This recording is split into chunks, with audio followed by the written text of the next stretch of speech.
à savoir qui tu es. Mais est-ce que tu vis ou est-ce que tu t'adaptes? Est-ce que ce que tu montres au monde, c'est vraiment toi ou est-ce que c'est un masque? Aujourd'hui, on fissure ce bocal. C'est celui du faux self. Tu sais, ce fameux faux self dont tout le monde parle. Eh bien, là, on va regarder de quoi il s'agit. Tu sais, c'est quand t'es pas rejeté, c'est quand t'es accepté, à condition que ce ne soit pas vraiment toi. C'est pas un mensonge conscient, c'est une construction de survie. Alors c'est quoi exactement ce faux self? C'est une version de toi qui a appris à plaire, qui a appris à ne pas te déranger, qui a appris à s'adapter. C'est toi sans tes émotions dérangeantes, sans tes besoins profonds, sans tes élans spontanés. C'est pas une fausse personne, c'est une vraie personne, mais que t'as mis en veille. Alors pour expliquer son point de départ à ce faux self, au départ, on est dans l'insécurité émotionnelle. C'est quand tu sens que tes émotions vont pas forcément être accueillies, qu'elles vont pas forcément être acceptées ou intégrées par quelqu'un d'autre. C'est quand enfant, tu ne savais pas comment l'autre allait réagir à ce que tu ressentais. Par exemple, c'est quand t'exprimais ta tristesse et qu'elle était minimisée, ou t'exprimais ta colère et qu'elle était jugée, critiquée, balayée, ou quand t'avais besoin et qu'on te faisait comprendre que c'était trop.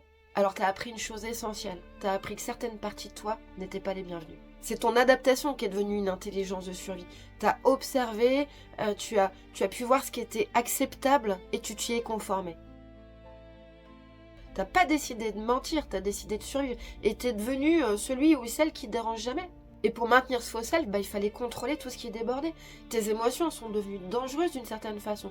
T'as fini par les contenir, par les retenir, par ne plus jamais les montrer. Le surcontrôle émotionnel est devenu le garde-fou du faux self. Alors qu'est-ce qui s'est figé dans le temps? Eh bien, à force de t'adapter, tu t'es un peu coupé de tes ressentis. Tu sais très bien ce que les autres attendent que tu sois, mais toi tu sais plus très bien ce que tu veux. Ton identité s'est construite de l'extérieur vers l'intérieur. C'est pas un faux caractère, c'est juste une identité enfermée. Alors pourquoi il persiste à l'âge adulte? En fait, il reste en place parce que jusqu'à présent, il a fonctionné. Il t'a permis d'être reconnu, d'être estimé, d'être aimé. Même si c'est pas vraiment toi, il a fait son job jusqu'à présent. Alors tu continues à jouer un rôle même quand personne ne te le demande. C'est ce que tu as appris à faire depuis le début. Par contre, c'est quand il commence à te coûter plus cher qu'il ne te protège que le vrai travail commence. Et c'est ce qu'on va regarder. Comment on peut fissurer ce bocal. Alors pour fissurer ce bocal, déjà ça va commencer au niveau de la posture intérieure. Il y a vraiment une décision à prendre, il y a vraiment un choix à faire entre ce que je ne veux plus être un masque, ce que je veux être réellement, quelqu'un d'authentique. Et donc du coup je vais observer déjà pour commencer à y voir un petit peu plus clair, à voir ce que j'ai mis en place jusqu'à présent. Ça, c'est la première décision. La deuxième étape, ça va être de revenir au corps.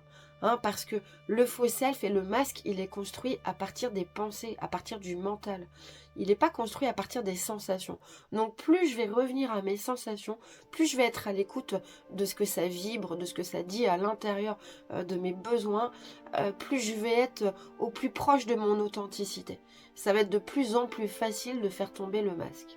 Ensuite, ça va être de réintroduire des micro-vérités.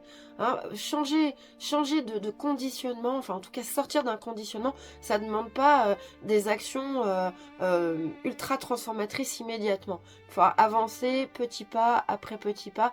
Et donc ça va être de dire des choses qu'on ressent, des vérités, même si ça bouscule un peu. Alors on y va tout doucement au départ, on commence par des petites choses ou des petits noms.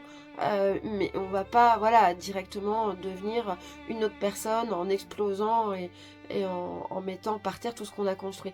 L'idée c'est vraiment d'avancer step by step davantage vers vos ressentis et l'expression, l'autorisation d'exprimer vos ressentis.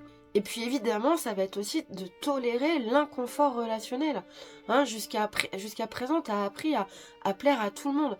Là, il va falloir apprendre à déplaire. Il va falloir apprendre à ne pas forcément être aimé de tous.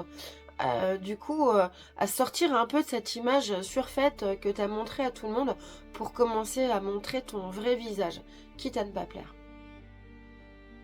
Finalement, il va falloir aller visiter l'inconfort. L'inconfort, c'est pas un danger, c'est juste un passage.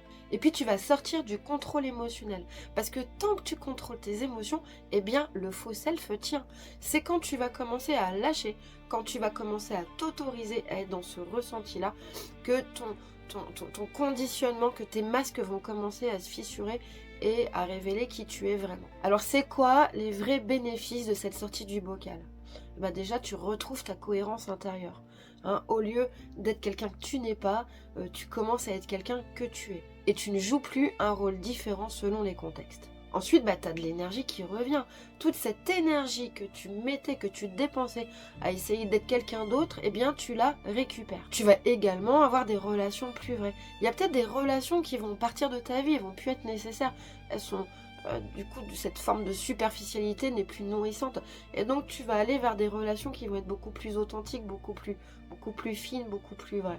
Et pour finir, tu vas avoir un sentiment d'existence plus plein. Hein, tu vas plus être obligé de performer pour être aimé, pour t'adapter. Finalement, tu vas davantage être toi-même et tu vas te remplir, tu vas pouvoir t'habiter. Et ça va être extrêmement nouveau dans ton profil. Alors en conclusion, bah, ce faux self, il t'a protégé, il t'a permis de t'adapter, il t'a permis de survivre. Mais à force de porter ce masque, tu as perdu le contact avec tes véritables sensations, tes véritables émotions. Et quand le masque devient ton guide, eh ben, il y a une conséquence directe qui apparaît. C'est la quête d'approbation. Alors dans le prochain épisode, on va aller observer ce besoin d'être validé. Hein, cette peur de ne pas être suffisant et voir comment ça façonne toutes tes relations. Je te dis à très vite.